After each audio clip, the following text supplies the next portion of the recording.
Salut à tous, ici André Ndambi, votre humble serviteur, toujours à la recherche de l'information pour vous. Aujourd'hui, j'ai réussi pour vous, messieurs Tousekou Joseph. Nous allons parler sur l'intervention humanitaire dans la province d'Ikasaï, bilan, perspective, après autant de mois, des années. Après la guerre des Camerounais Sapou, nous avons vu l'engouement des ONG, des organisations internationales dans la province d'Ikasaï pour aider la population. Alors, nous avons un actif, un leader de la province d'Ikasaï au nom de messieurs. Bonjour, monsieur Joseph Tousekou. Bonjour, monsieur André. J'espère que vous allez bien. Oui, ça va très bien. Vous venez fraîchement de la province d'Ikasaï. Parle-nous un peu de ces bilans des ONG. Effectivement, je viens de la province du Kasaï où je suis en train de travailler et d'encadrer les jeunes au sein d'une structure que nous avons eu l'initiative de mettre sur pied, appelée Dinagel, Dynamique Jeune Leader. Et en tant que jeune de Tchikapa, en tant que jeune du Kasaï, j'ai vécu avec mes propres yeux l'arrivée des structures internationales, des ONGD, en vue de venir en intervention d'urgence après la guerre civile de Camerounais Sapou, que nous avons. Qui a causé beaucoup de morts quand même. Effectivement, malheureusement, une très mauvaise situation qui a causé beaucoup de morts. Et à cette époque, après cette guerre, il y a eu des ONGD internationales françaises, américaines, européennes, anglaises, même les organisations nationales et qui ont une couverture aussi dans des provinces. Mais malheureusement, si je peux faire un petit bilan personnel, c'est que je trouve que l'action humanitaire au Kasaï n'était pas dans le sens des projets de développement. C'était beaucoup plus des projets d'urgence. C'est-à-dire qu'il y a une différence entre un projet de développement et un projet d'urgence. Un projet de développement, c'est un projet qui d'abord va dans un sens de 3 à 5 ans.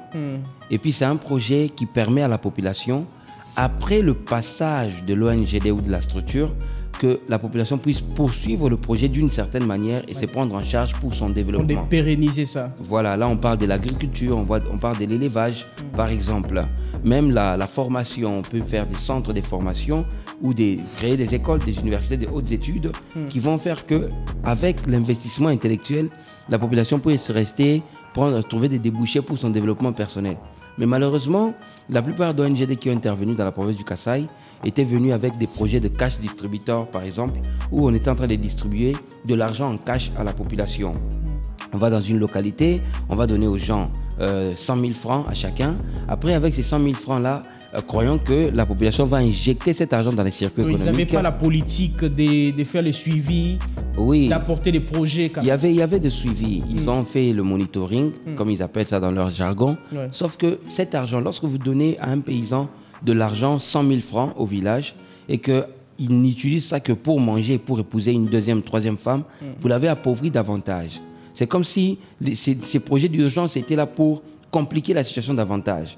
Ils sont venus avec des plein-pinates qui sont des sortes de bouillies à base de soja, de beurre d'arachide qu'on donnait aux enfants pour combattre la malnutrition. Or, ici, il y a des chiffres, il y a des rapports internationaux qui indiquent que dans le Congo, la malnutrition aiguë sévère est beaucoup plus élevée au Kasaï.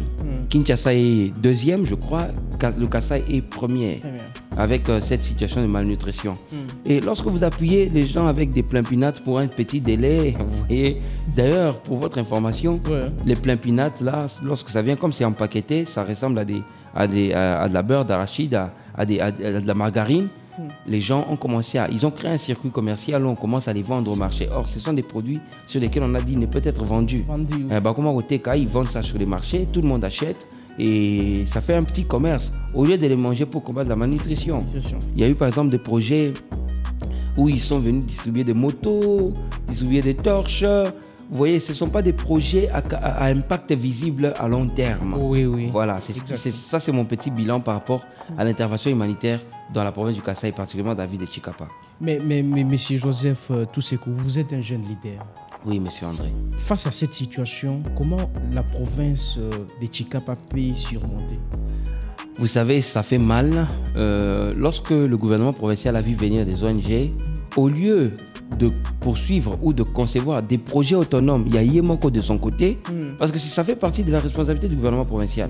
Mais le gouverneur d'époque, bon, je ne peux pas citer son nom, il a sauté sur la présence des ONGD qui étaient là pour les considérer comme un appui, comme une sorte de couverture. Et il les a donné des agréments, il les a acceptés dans la province. Et croyant qu'ils sont venus l'appuyer, l'aider, et on a négligé des projets gouvernementaux qui devaient être initiés personnellement, individuellement. On a cru que c'est seulement l'aide des ONG qui allait nous aider. Donc, la solution, c'est que le gouvernement provincial doit définir des projets personnels, avoir un cahier des charges, avoir un programme annuel, un programme dans 5 ans, avec des actions à mener personnellement, parce qu'il y a les frais de rétrocession, bien qu'on dit qu'ils ont raté les rétrocessions, mais il y a aussi la mobilisation des recettes. On mobilise des recettes pour le trésor public, il y a même des taxes locales. Avec tout cet argent-là, on peut initier des projets. On peut appuyer les mamans, les femmes maraîchères, les mamans, les femmes qui font de l'agriculture avec des semences. Vous savez, dans notre province, dans la ville de Tchikapa, il n'y a pas de semences. Il y a un problème de semences. On peut bien préparer la terre, mais on n'a pas de semences. Comment est-ce qu'on va gagner la saison? On perd des saisons d'agriculture. Une saison peut être perdue comme ça avec la pluie sans qu'on ait sémé. Or, ici, au niveau de Pongabi, il y a tellement de magasins de semences. Le gouvernement provincial peut initier des projets comme ça pour appuyer les agriculteurs, appuyer les éleveurs. C'est dans ce sens-là qu'on peut sortir cette province de la pauvreté, de la faim. De la faim. Vraiment, c'est très capital. Mais est-ce que vous avez un message à lancer au nouveau gouverneur qui sera élu dans quelques jours ici, dans la province du Kasaï? Qu'est-ce qu'il doit vraiment faire pour répondre aux vrais problèmes des Kasaïens? Alors, ce que moi je proposerais au gouverneur qui sera élu, qu'il fasse d'abord une sortie ou une tournée. La ville de Tchikapa n'a que 5 communes, vous savez. C'est vrai que le Kasaï, ce n'est pas que Tchikapa. Il y a d'autres territoires à côté. Il est beau, Luebo, Kamouisha. Moueka. Kamouisha n'est pas un territoire, c'est une localité. Il y a Luebo, Moueka, Ilebo, il y a le territoire de Kamonia, il y a aussi la ville, territoire de ville de Tchikapa. Alors, d'abord au niveau de Tchikapa, il y a 5 communes seulement. Kanzala, Mabondo, Mbumba, Dibumba 1 et Dibumba 2. C'est que moi je lui demanderai de faire une tournée avec son équipe, de récolter les désidératas, les besoins de la population. D'aller de porte en porte, d'aller vers la population, de saisir, de cerner leurs vrais besoins et de constituer une commission qui va rédiger des projets allant dans les sens. On va d'abord prendre tous les désidératas, toutes les préoccupations, les classifier par rapport au chantier ou par rapport au domaine. On dit ça, ce sont tous ceux qu'ils ont dit ici, ça concerne la santé. On les met du côté de la santé. Tout ce qu'ils ont dit, ça concerne les infrastructures. On met ça, ceci concerne l'éducation. Après, avec la compétence qui est dans la province, il y a des intellectuels, il y a des scientifiques, il y a des professeurs, il y a même des universités. Rédiger maintenant des projets qui peuvent être pilotés par le gouvernement. S'il n'y a pas de financement, à venir à Kinshasa, à venir se battre au niveau du gouvernement national avec le collectif des députés nationaux que nous avons élus, faire le lobbying, avoir le fonds, venir avec des actions palpables, visibles. Vraiment, voilà mon idée. Vraiment. Mais un dernier mot, on va déjà citer, un dernier mot, soit un message à toute la population du Kasaï. Vous regardez la caméra. Alors, s'il faut s'adresser à la population du Kasaï, la langue qui est le plus parlée, la plus parlée là-bas, c'est le Chiluba. J'aimerais dire ceci à mes frères et sœurs. Banabetu, Bakasaï.